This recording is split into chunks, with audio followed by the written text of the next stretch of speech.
오늘 저희들은 정말 무질서의 시대, 혼돈의 시대에 살고 있습니다. 자, 무질서하다, 혼돈스럽다라고 하는 이 시대, 왜 그런 것입니까? 무엇이 선인지, 무엇이 도덕인지가 이제 헷갈리는, 그것이 기준이 이제 무너지는 그런 시대에 우리가 살고 있어요. 여러분, 2018년도 올해를 맞이하면서 또 지금 현대를 살고 있는 사람들이 이 세상을 이렇게 보면서 정말 세상 똑바로 잘 가고 있어. 정말 세상은 너무 황홀하게 멋있어. 이런 사람이 있을까요? 이 세상이 도대체 어떻게 되려고 그러나? 앞으로 어떻게 되려고 그러나? 그런 생각을 가지고 위기감을 가지고 세상을 바라보지 않는 사람이 있겠습니까? 우리가 다 그 속에 그런 세상을 구성하고 있는 한 사람 한 사람이면서도 불구하고 세상을 보면서 정말 당혹감을 금할 수가 없는 시대입니다. 그래서 불법이 세상을 지금 지배하고 있는 중에 있죠.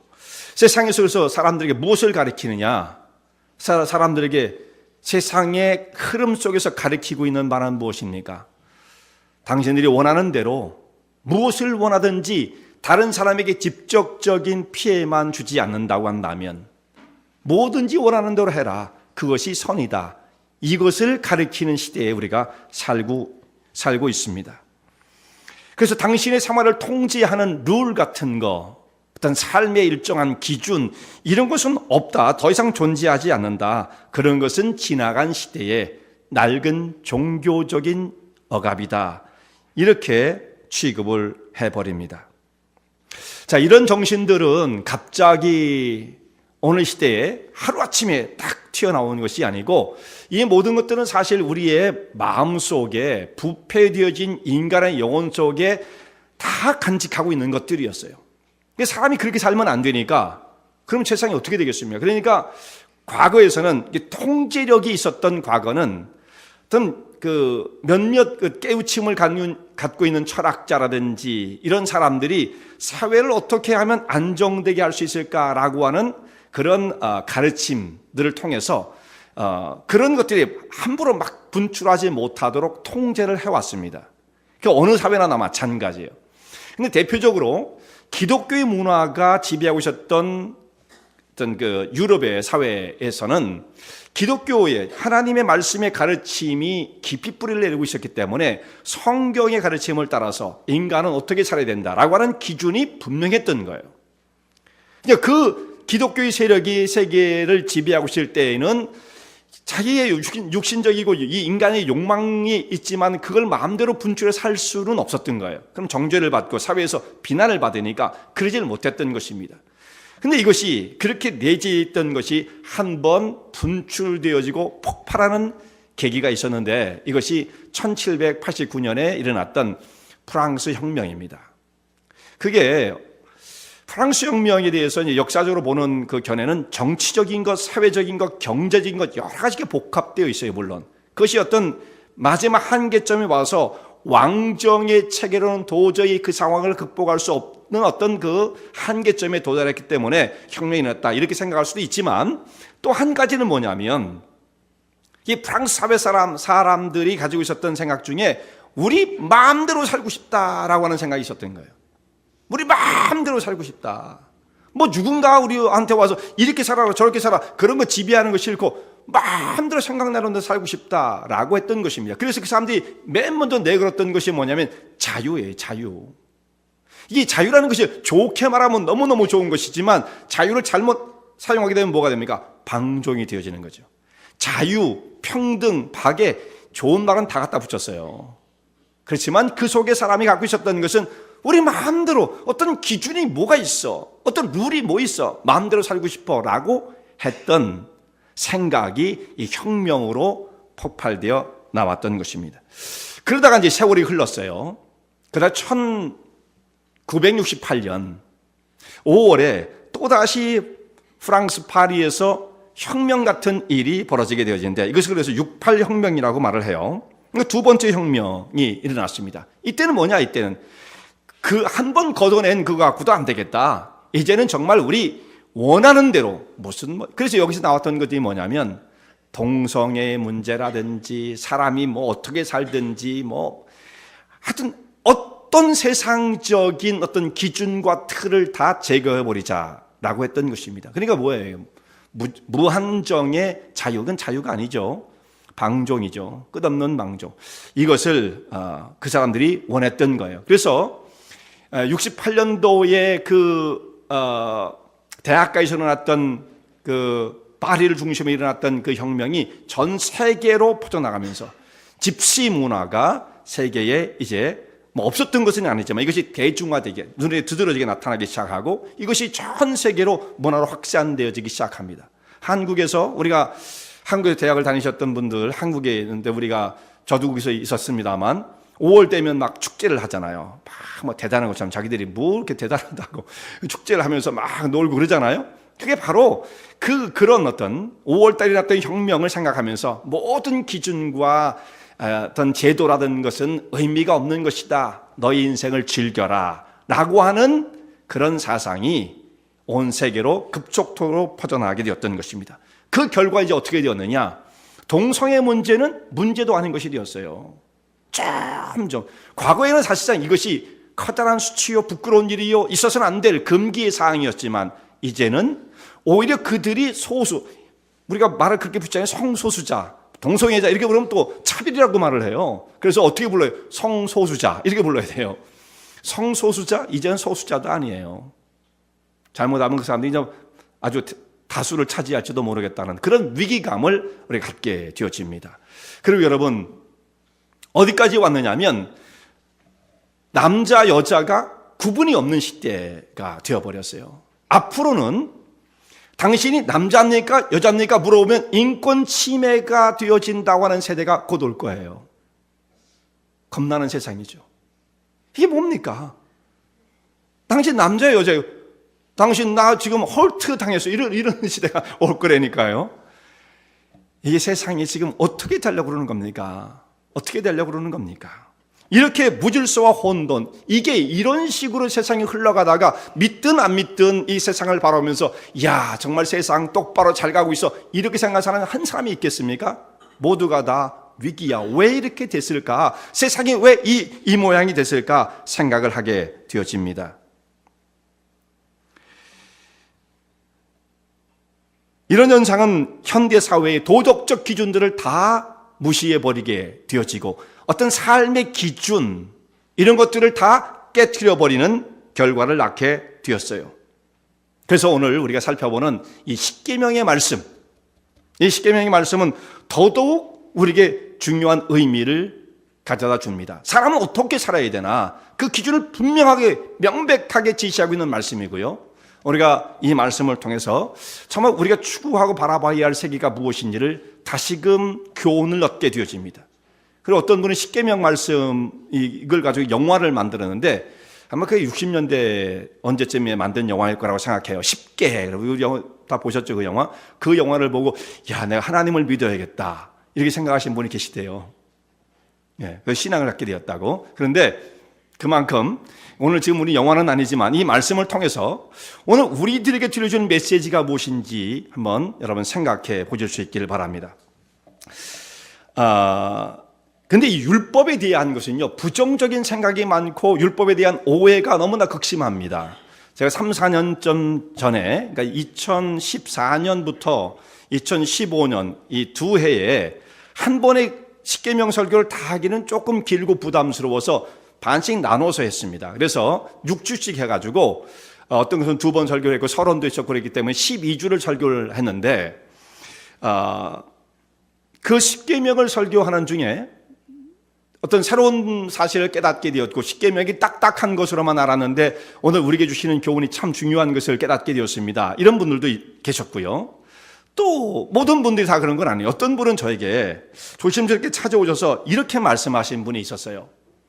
목사님, 지금 이렇게 십계명 율법을 계속 설교를 하면 그거 좀 문제가 아닐까요? 아주 조심스럽게 저한테 그렇게 얘기하는 분이 있었어요. 그래서 왜 뭐가 문제죠? 그랬더니 이 하나님 말씀 아닌가 그랬더니 아니 그건 율법이잖아요. 율법이잖아요. 지금 우리는 예수님의 십자가를 통해서 구원을 받은 신약의 은혜의 시대에 살고 있는데 구약에 지나간 율법을 자꾸 설교하면 그것은 율법주의가 되어지고 그건 나쁜 거잖아요. 그럼 그렇게 하면 우리 교회가 이상한 교회로 들려질지도 모르겠어요. 이렇게 우려를 하는 분이 계셨어요. 그래서 참 제가 그 말씀을 듣고 제가 깜짝 놀랐습니다. 근데 이것이 그분만이 생각하는 것이 아니라 현대의 다수의 사람들이 율법을 대하는 생각이 이렇게 형성되었다는 것을 깨닫게 되었어요. 그래서 저한테 어떤 무슨 메일을 온다든지 어떤 SNS 같은 데를 보면 율법에 대해서 말하는 사람들을 보게 되어지는데 율법에 대해서 정확하게 그것을 표현하는 사람들이 별로 없고 율법을 다 부정적인 것으로만 본단 말이에요. 그래서 이렇게 얘기를 하죠. 교회에서 율법적 설교를 하면 안 된다. 그러니까 율법이라는 얘기를 우리가 끊으면 안 되는 거예요. 율법적 설교를 하면 안 된다. 그게 어떤 시각에서 바라보느냐에 따라서 상당히 그건 시각이 그 판단이 달라지는 것입니다. 그 사람들이 생각하는 것은 율법 이렇게 살아야 된다라고 하는 도덕적 설교를 해서는 안 된다라고 하는데 이게 세상을 이렇게 무너뜨리는 거예요. 그럼 우리는 어떻게 살아야 되는 겁니까? 너희가 원하는 대로 하고 싶은 대로 살아. 단 교회만 다녀. 이런 식의 세대에 우리가 살고 있어요. 이게 심각한 문제인 것입니다. 그러니까 그런 말을 하는 사람들을 보면 교회에서 율법적 설교를 한다. 물론 너무 율법으로 사람을 얽매이게 만들고 너무 그렇게 하는 것은 문제가 될지 모르겠으면 어떤 식으로 했길래 그런 비난을 받는지 모르겠습니다만 그러나 그렇게 말하는 사람들 가운데에 성경을 잘못 이해하고 있는 사람들이 상당히 많다라는 거예요. 자, 먼저 이렇게 말하는 사람들의 잘못이 무엇인지를 제가 설명을 드리겠어요. 그 전에 하나 먼저 결론부터 내면 구약에 있는 말씀, 율법의 말씀은 낡은 과거의 구약 성도들에게만 적용됐던 말씀이 아니라는 거예요. 오늘도 이 말씀은 생생하게 살아있는 오늘 우리에게 적용되는 말씀입니다. 물론 그 중에 제사법은 달라요. 제사를 드릴 때 짐승을 가져다가 이렇게 각을 뜨고 또 가죽을 벗기고 이런 말씀들이 쭉 나오는데 그것은 예수님의 십자가를 통해서 제사는 완성되었기 때문에 우리가 그 제사를 따라가진 않죠. 그래서 그 제사를 우리의 삶에 문자적으로 적용시키지는 않아요. 그러나 그 제사법조차도 그 속에 담겨있는 정신은 여전히 살아있는 것입니다.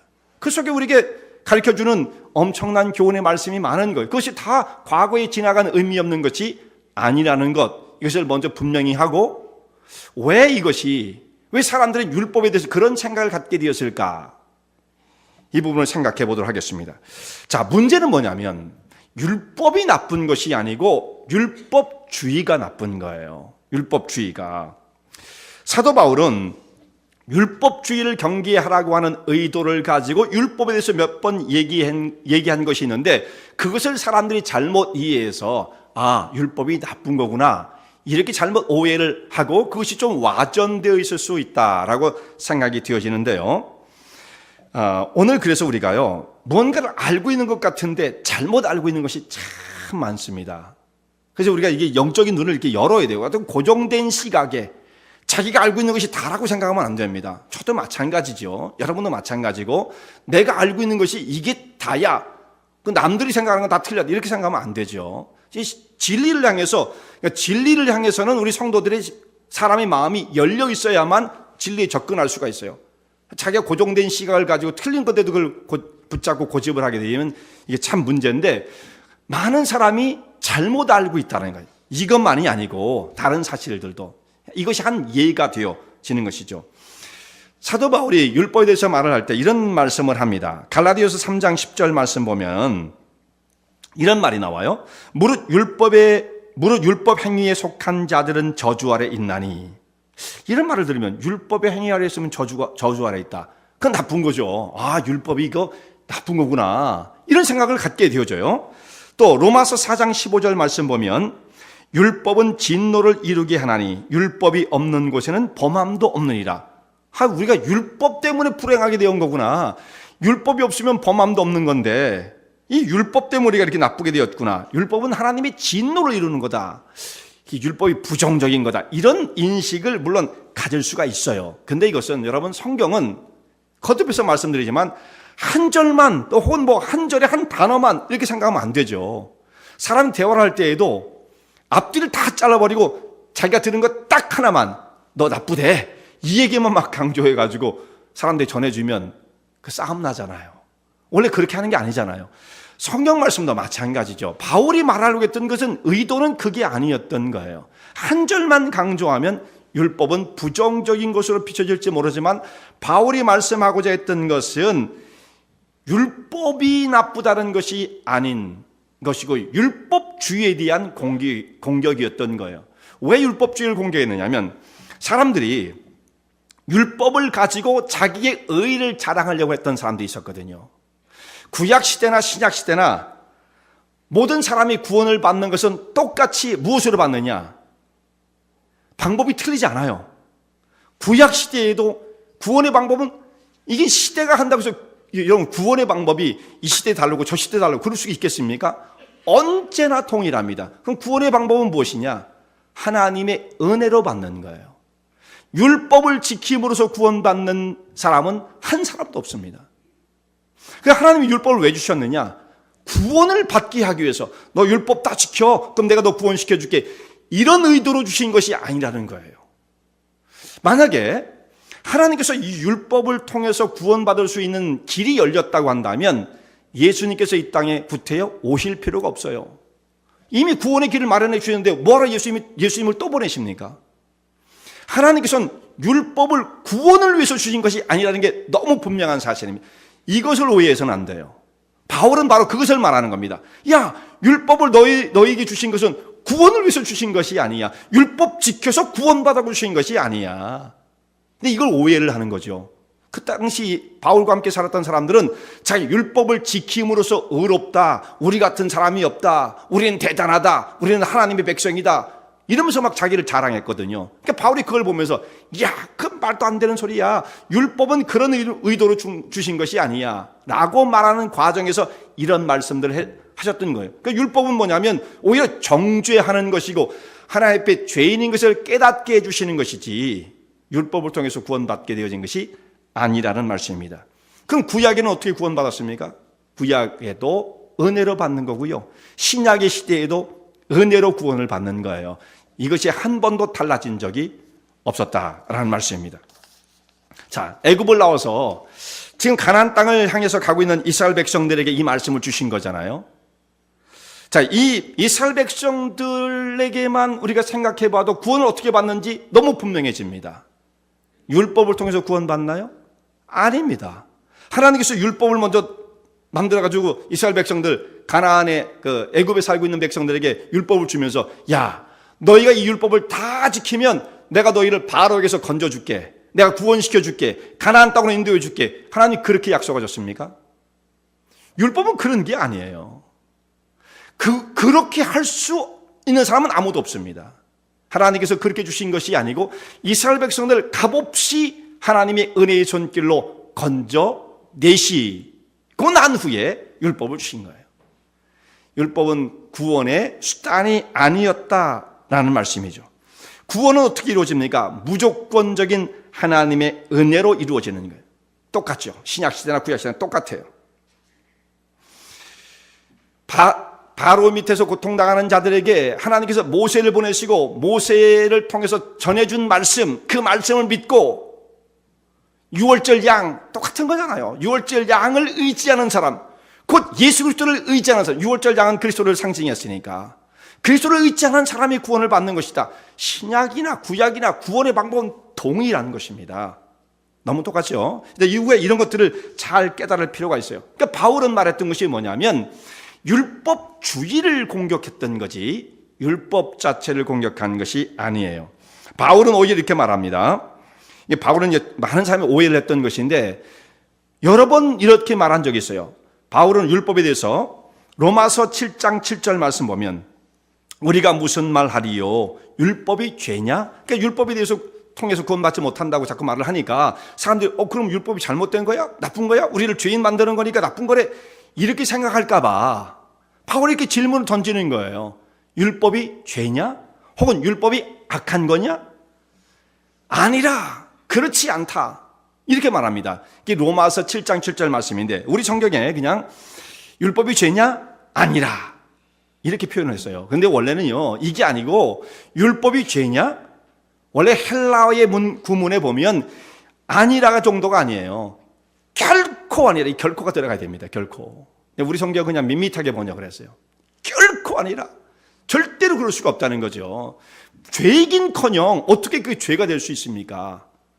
그 뒤에 로마서 7장 2절로 내려오면 거긴 이렇게 말씀합니다. 율법도 거룩하며 계명도 거룩하며 의로우며 선하도다. 오히려 하나님 말씀이 어때요? 의롭고 선하고 거룩하다. 이렇게 말씀을 하고 있어요. 하나님께서 우리에게 주신 말씀이 죄요 악일 수가 있겠습니까? 우리에게 가장 좋은 것을 주셨지 어떻게 악한 것을 주실 수가 있으시겠어요? 그러니까 율법은 당연히 의로운 것이고 당연히 선한 것입니다. 당연히 거룩한 것입니다. 그런데 그럼 이제 종합을 한번 해보죠. 그럼 왜 사람들이 율법은 나쁜 거야? 이런 생각을 가지게 되었을까요? 그것은 바울이 말씀하고 있는 것을 오해했을 수도 있어요. 이게 좀 사람이 좀 깨닫는 것이 좀 어리석어서 그럴 수도 있죠. 그러면 그런 사람은 덜 악해요. 그런데 바울이 몇 가지 말한 것들을 이렇게 그런 것만 뽑아내가지고 잘못 오해했다기보다도 그것을 이용하여 정말 자기 마음대로 살고 싶은 이 프랑스 사람들처럼 이 못된 것이 다 거기서 나왔어요. 그렇게 살고 싶은 인간의 육신적인 욕망 때문에 오히려 하나님 말씀을 공격하기에 이르기까지 되었다라는 거죠. 이게 무서운 거예요. 그래서 지금도요, 교회를 신앙생활 하는 사람들 가운데 그거 율법이잖아요. 도덕적인 설교네요. 어떻게 살라는 거예요? 그게 얼마나 어리석은 이야기인가. 마음대로 살겠다는 거죠. 상관하지 말라는 얘기입니다. 이것은 그야말로 악한 거죠. 그런데 이 가르침은 무엇과 똑같은 거냐면 구원파의 가르침하고 똑같아요. 결국 구원파하고 똑같아요.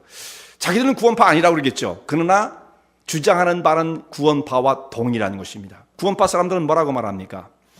이제 예수 안에 있으면 우리가 구원을 한번 받으면 그리스도의 십자가의 은혜는 우리 모든 율법에서 우리를 해방시켰고 과거의 죄, 지금 있는 죄, 미래에 지을 죄까지 다 사해 주셨기 때문에 더 이상 하나님 백성 되어진 자들은 율법의 저촉을 받지 않고 살아가니까 더 이상 아무런 문제가 없다. 결국 뭐예요? 마음대로 살아도 돼라고 하는 교리도 아니죠. 그야말로 좀 잘못된 그 이단의 주장이 나오는 것이고 마지막에 단서가 하나 붙어요. 단 구원파의 교회에 소속되어 있는 한 이게 붙는 거예요. 자기 교회만 다니면 어떻게 상관없는 거예요. 이게 얼마나 나쁜 그 이단입니까? 사람을 그렇게 잘못해서 미혹해서 사람을 잘못된 교로 이끌 뿐만 아니라 결국 그 결과들이 한국 사회에 엄청난 문제들을 많이 일으켰죠. 그 구원파와 연관되었던 게 굉장히 많습니다. 오대양 사건이라든지 얼마 전에 세월호 사건이라든지 이게 다 구원파와 연관되어진 일들이었단 말씀이죠.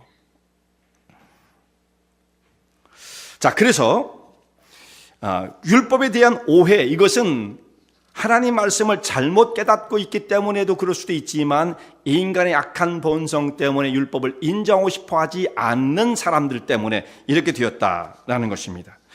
자, 이 말씀이 주어진 상황을 여러분 한번 우리가 생각해 볼 필요가 있어요.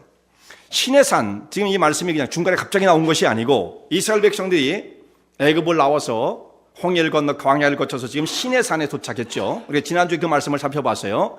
시내산에서 하나님과 언약을 맺습니다. 하나님께서 모세를 불러서 말씀하시기를, 자, 이 백성들이 내 말을 잘 듣고, 지난주에 이 말씀 생각나시죠? 잘 듣고 내 언약을 지키면 너희는 내 백성이 될 것이다. 너희가 그렇게 하겠느냐? 일방적이지 않다고 그랬어요. 하나님은 그들의 동의를 구하고 계시는 겁니다. 자발적 순종을 원하시는 거예요. 무조건 율법 던져줄 테니까 지켜. 안 그러면 너희는 끝장이야. 이런 식으로 말씀하지 않으셨다는 거죠. 그들의 자발적인 동의를 이끌어 내시고자 하시는 것입니다. 그래서 이스라엘 백성들이 그 말씀을 듣고 우리가 하나님 말씀대로 말씀을 듣고 다 행할 것입니다. 너희가 그 말씀을 잘 듣고 행하면 너희는 내 소유가 될 것이고 제사장 나라가 될 것이고 거룩한 백성, 거룩한 백성이 뭐예요? 한문으로 말하면 성민이라고 하죠. 성민. 거룩한 백성이 될 것이다. 자, 그렇게 하나님께서 이스라엘 백성에게 약속을 하셨습니다. 그러면 너희가 내 말을 잘 듣고 말씀하셨을 때 그 잘 들어야 할 말씀이 뭐냐면 가장 대표적인 것으로 이 십계명을 제시하시는 거예요. 그러면 너희가 이제 이 말씀을 따라 살아야 한다. 근데 이제 서로 동의가 이루어졌기 때문에 하나님과 이스라엘 백성들 사이에 하나님의 언약의 백성으로 지켜가야 할 삶의 기준을 지금 제시하시는 것입니다. 자, 여기 이 말씀을 통해서 분명해지는 거죠. 이스라엘 백성들이 율법을 지킴으로 구원받은 것이 아니라 구원받은 백성에게, 이 순서가 굉장히 중요해요. 구원받은 백성에게 하나님의 뜻을 좇아 살아가는 길을 제시해 주셨다라는 말씀입니다. 자, 하나님의 백성으로 구별받은 자들이 앞으로 어떻게 살아야 되는가? 자, 여러분 지금 함께 예배를 드리고 있는 여러분들 가운데서도 지금 마음속에 나는 그럼 어떻게 살아야 되는 거야? 이 고민이 일어나야 되는 거예요. 그럼 하나님을 믿고 산다는 게 그럼 어떻게 사는 거야? 이런 의문들이 일어나야 되는 거죠, 당연히. 하나님께서 너무 마음이 좋으셔가지고 이스라엘 백성들을 건져내시고 난 다음, 자, 애굽에서 이스라엘 백성들을 이끌어내셨어요. 애굽에서 이들이 바로의 밑에서 노예로서 하루하루 생활하면서 짐승 같은 그런 생활을 했었죠. 맨날 벽돌 굽고 벽돌 이기고 그걸 갖다 쌓고 성 쌓는 노예로서 짐승 취급을 받으며 살았던 사람들입니다. 너무 불쌍해서 그들을 이제 하나님께서 건져내셨어요. 그러고 난 다음에 광야로 이끌고 나오시고 심지어는 그 가나안 땅까지 이제 주실 수 있잖아요.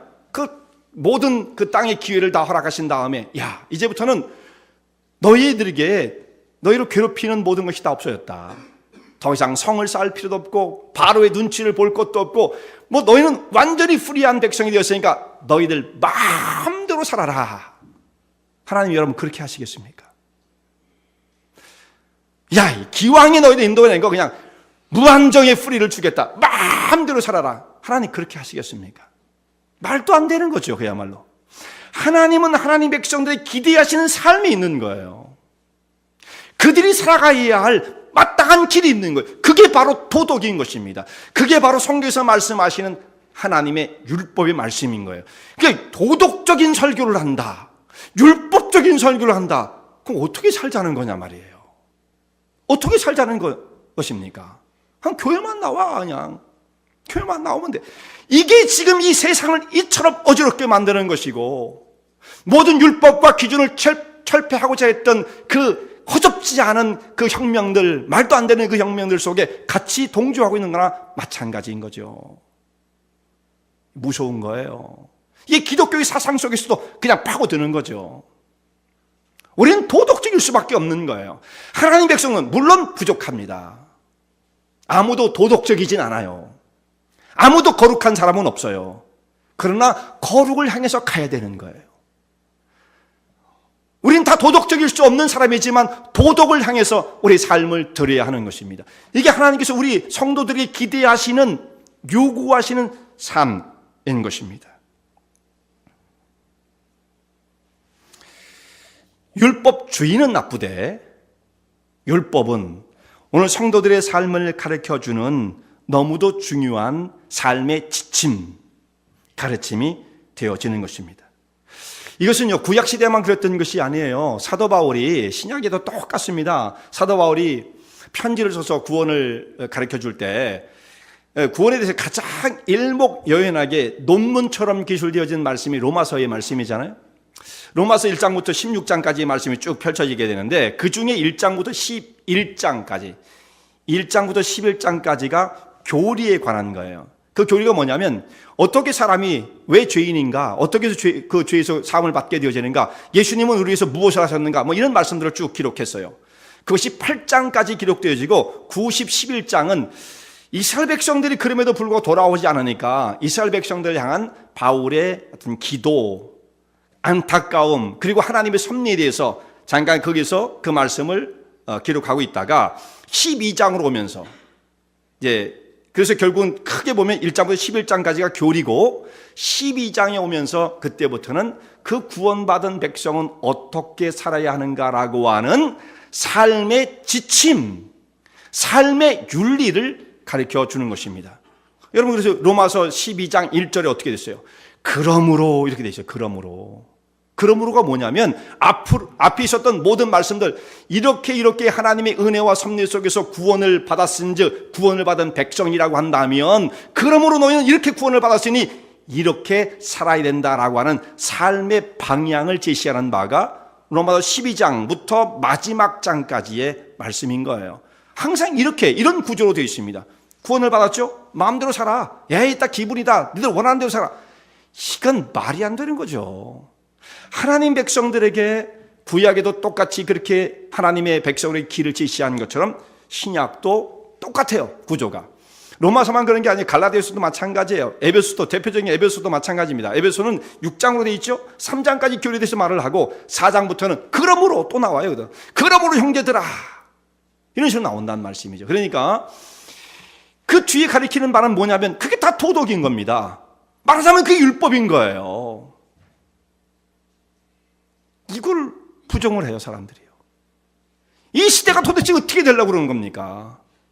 막 살겠다는 거죠.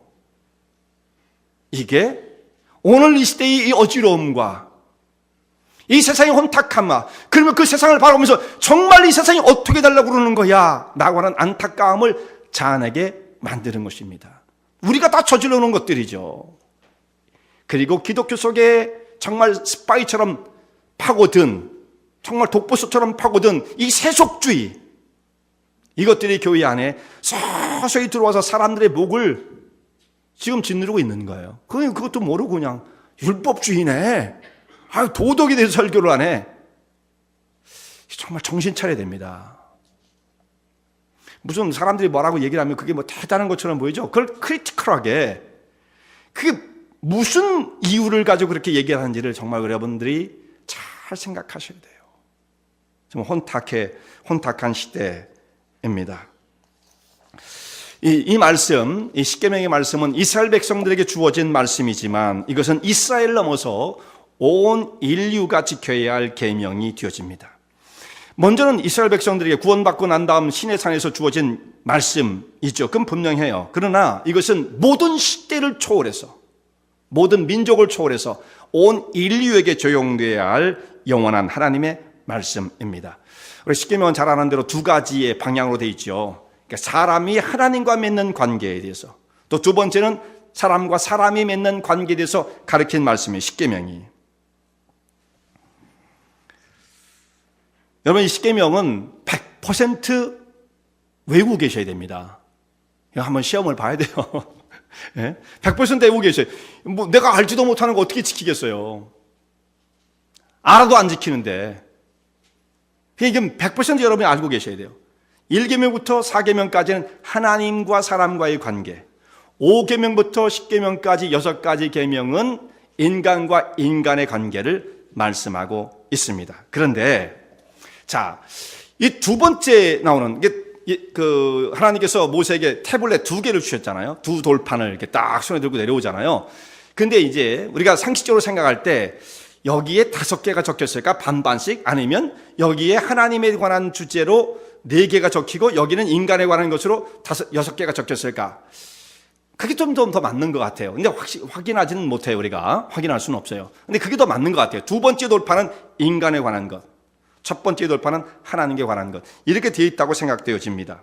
자, 5계명부터 말씀하고 있는 사람과 사람 사이에 지켜야 할 계명들은 세상에 어떤 사람이 보아도 다 지켜야 된다고 마땅히 다 받아들이는 거예요. 이걸 거부할 사람이 없어요. 하나님을 안 믿는 사람, 혹은 다른 종교를 가진 사람, 기독교는 뭐 말할 것도 없고 이것은 당연한 거지라고 다 받아들일 수밖에 없는 것입니다. 그런데 앞에 있는 계명이 문제예요. 나 외엔 다른 신을 두지 말아라. 하나님만 신이야? 우상을 만들지 말아라. 하나님의 이름을 망령되이 일컫지 말아라. 안식일을 지키라고? 우리는 그거 안식일 필요 없네. 이런 식으로 이 하나님의 관계에 되어 있는 것은 동의를 못한다 할지라도 뒤에 있는 것은 부정하지 않아요. 여러분, 자기 부모를 공경하라. 그거 나쁜 건데 하는 사람이 누가 있어요? 이건 다 지켜야 된다고 생각하는 거예요. 그런데 이 나머지 6가지를 지켜야 한다고 마땅히 받아들이는 사람들이 뒤에 것을 인정한다면 앞에 있는 4가지 계명도 반드시 받아들여야 한다. 이런 논리예요. 왜 그러냐면 여러분 한번 생각해 보세요. 좀 여기 무리한 질문을 조금 말이 안 되는 것처럼 보이지만 한번 질문을 해보죠. 자, 왜 6번째 계명은 살인하지 말아라 이렇게 돼요. 살인하지 말아라. 왜 근데 우리가 살인하지 말아야 됩니까? 사람 좀 죽이면 안 돼요? 끔찍한 말을 하시네. 왜 안 되는 거예요? 왜? 여러분, 그 사람을 죽여서는 안 된다는 건 다 동의를 해요. 그런데 왜 안 되느냐? 그거에 대해서는 이유가 분명하지 않아요. 왜 안 되는 겁니까? 자, 사람이 절대 생명을 죽이면 안 된다. 그렇지 않죠. 생명 죽입니다. 우리는 박테리 같은 거 막 뿌려가지고 막 죽이고, 점도 다 생명이에요. 살아있는 거잖아요. 다 죽여요. 살아있는 생명체, 그런 걸로 말하면 나무, 식물 다 살아있는 거예요. 살아있는 생명체를 죽여서는 안 된다. 그런 건 아니라고요. 단 인간이 인간을 죽여서는 안 된다라는 거죠. 동물들은 자기들끼리 막 서로 싸우고 죽이고 잡아먹고 막 그럽니다. 우리도 잡아먹는 거죠. 근데 그럴 때에는 그것을 나쁘게 말하지 않아요. 그냥 자연의 법칙이야 이렇게 받아들입니다. 동물들이 싸우면서 그들도 자기 종끼리 싸울 수도 있어요. 개가 개끼리 싸울 수 있죠. 호랑이 호랑이끼리 싸울 수 있고, 그래서 물을 죽일 수가 있어요. 근데 그런 걸 가지고 우리는 비극이 일어났다 그렇게 얘기를 합니까? 안 될 일을 했다 그렇게 말합니까? 사람은 그러나 사람을 죽였을 때 이건 안 되는 거예요. 누가 봐도 살인을 찬성할 사람은 세상에 아무도 없습니다. 그런데 문제는 뭐냐? 왜 죽이지 말아야 되는가? 라고 할 때 대답이 모호해요. 사람이니까 죽이지 말아요. 그게 대답이 돼요? 이유가 안 되죠. 그 뒤에는 모든 말씀 다 마찬가지예요. 부모를 왜 공경해야 돼요? 부모니까. 이유가 아니에요. 그거 말고의 이유를 대야죠. 정말 정당한 근거. 얘기할 게 없어요. 동물의 세계 속에서는 부모를 다 공경하지 않습니다. 어떤 짐승들은 부모를 오히려 잡아먹잖아요. 그걸 양분으로 삼아서. 그러니까 그런 세계도 있어요. 근데 사람은 부모를 공경해야 한다. 도적질하지 말아라. 간음하지 말아라. 이걸 다 받아들여요. 거짓말하는 거 나쁘다. 다 알고 있어요. 너무 욕심을 많이 품는 거, 그거 나쁜 거다. 다 인정을 하는 바인 것입니다. 그런데 이게 왜 해서는 안 되는 것인가라고 이유를 얘기하라 그러면 그냥 나쁜 거야 이렇게 받아들인단 말이에요. 근데 이유는 뭡니까? 결국은 우리는 타락했음에도 불구하고 하나님의 형상대로 지은 바 되어진 하나님의 이끌어졌지만 깨어진 상태이지만 우리 심령 속에 하나님의 형상이 들어있기 때문에 본성적으로 그것은 안 되는 것이라고 인정을 하는 거예요. 결국 그게 뭐냐면 하나님의 창조를 인정하지 않고서는, 여러분 잘 들으셔야 됩니다. 하나님의 창조를 인정하지 않고서는 살인하지 말라라고 하는 이 계명이 성립이 안 되는 거예요. 하나님이 모든 것을 지으시고 그 속에 이와 같은 하나님의 뜻을 부여하셨기 때문에 우리는 그것을 거스릴 수가 없다라는 것입니다. 근데 자연이 하나님이 없으시고요, 그냥 모든 것이 아메바부터 출발했고요, 그냥 진화론적으로 모든 것이 진행되다가 그냥 사람들이 약육강식으로 막 잡아먹다가 이렇게 되었어요. 그 사회 속에서는 다른 사람을 죽이는 게 왜 안 되는 거예요?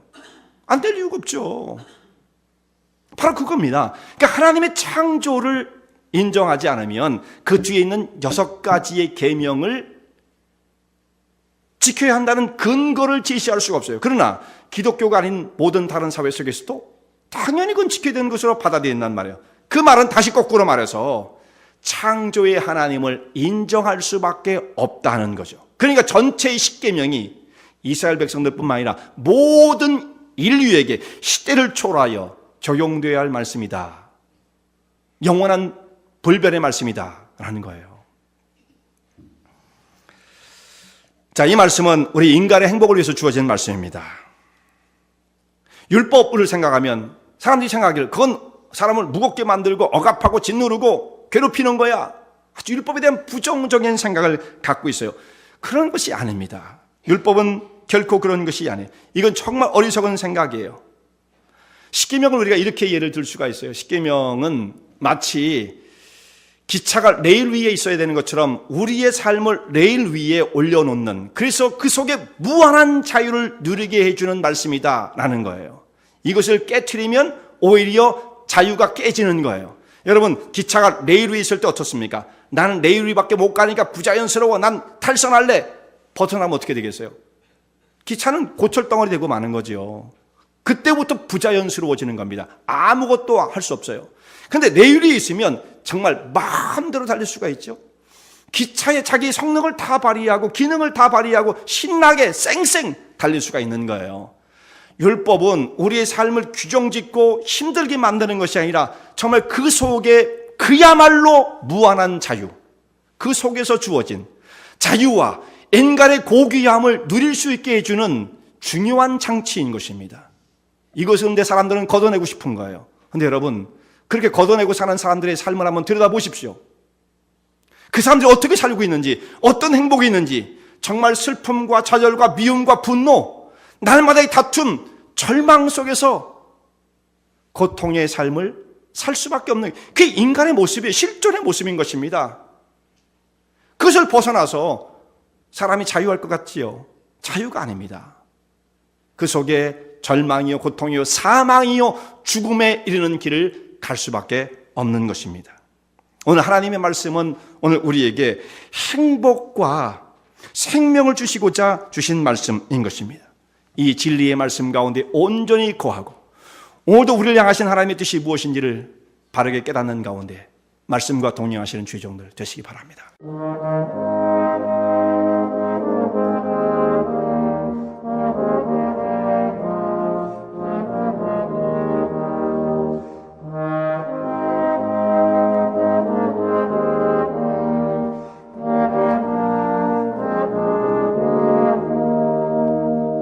이 설교 말씀을 듣고 신앙 상담을 원하시는 분들은 847-962-4412번으로 전화 주시기 바라며 은혜와 진리 장로교회는 230 US 하이웨이 45번 인디언 크릭 일리노이 60061에 위치하고 있습니다. 주일 1부 예배가 아침 8시, 2부 예배가 11시에 있으며 새벽 기도가 매주 화요일부터 토요일까지 오전 6시에 있습니다.